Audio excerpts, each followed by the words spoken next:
Hello, investors and proactive people. I'm Iggy from the Investing Iguana, your trusted source for understanding the complex finance world with some fun and sun.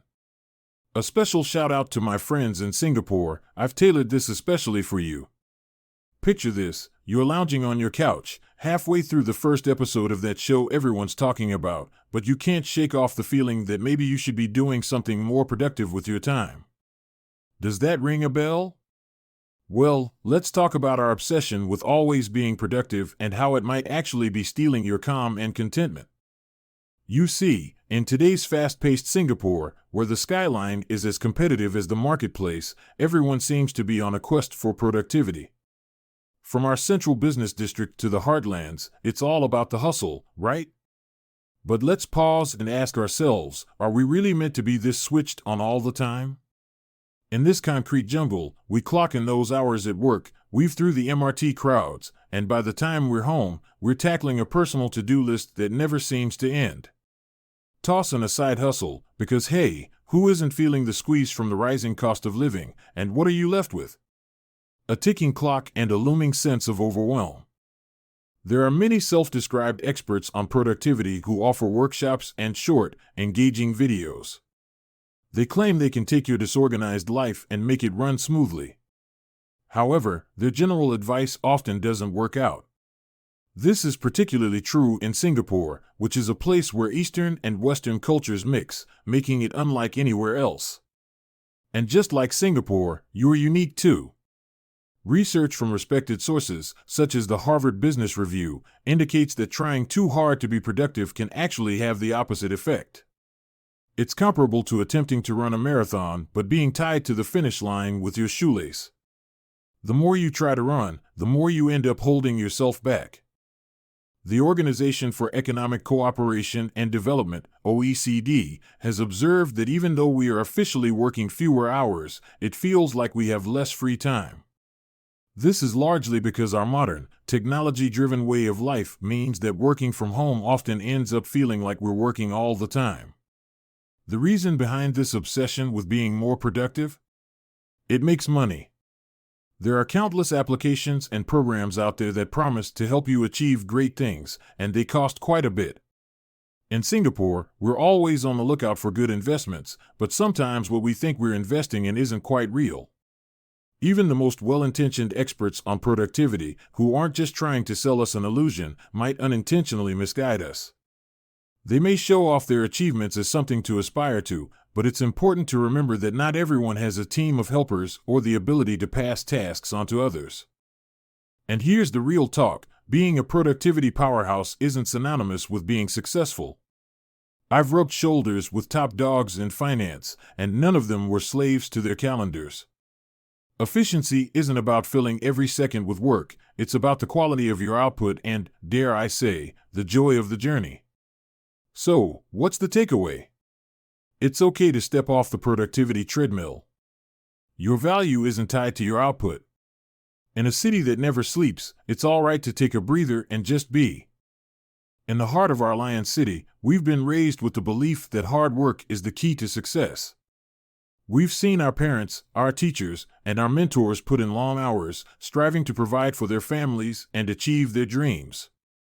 But is hard work alone enough to attain wealth?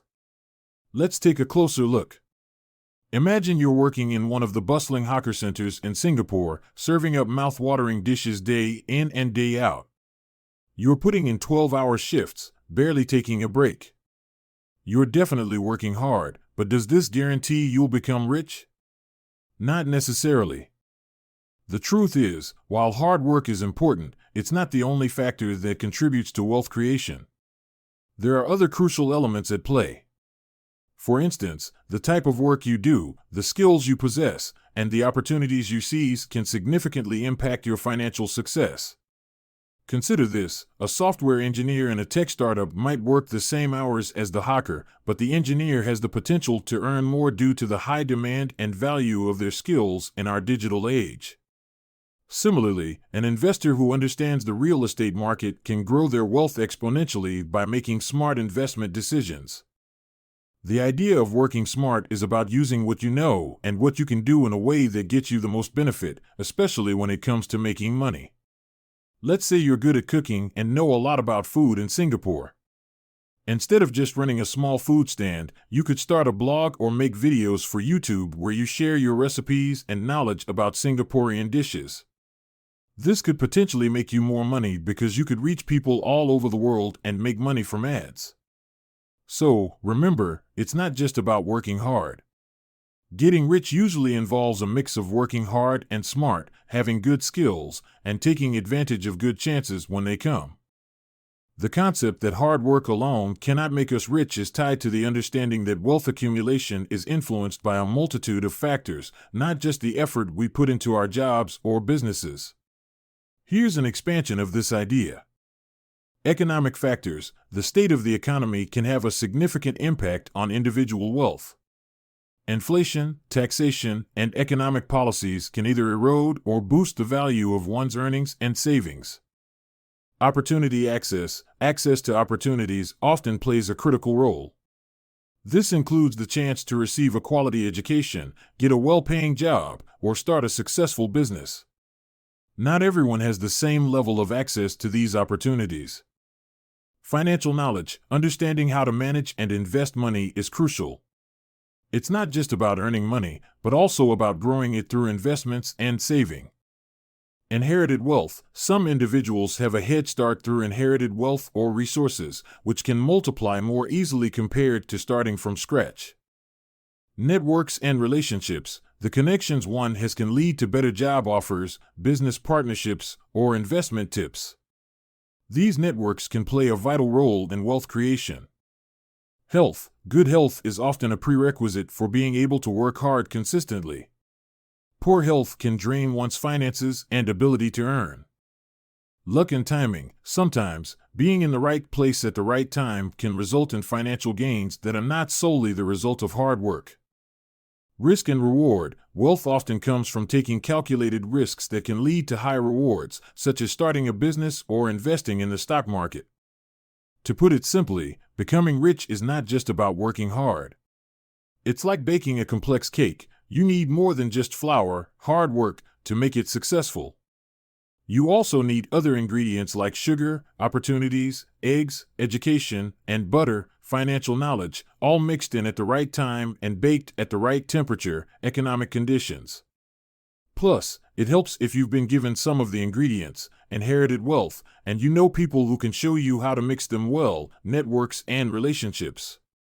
If you're missing the other ingredients or the oven doesn't work, health issues, your cake might not rise, no matter how much you stir the flour. And sometimes, you might just get lucky and find a ready-made cake, luck and timing, or you decide to add something extra, take a risk, that makes your cake stand out.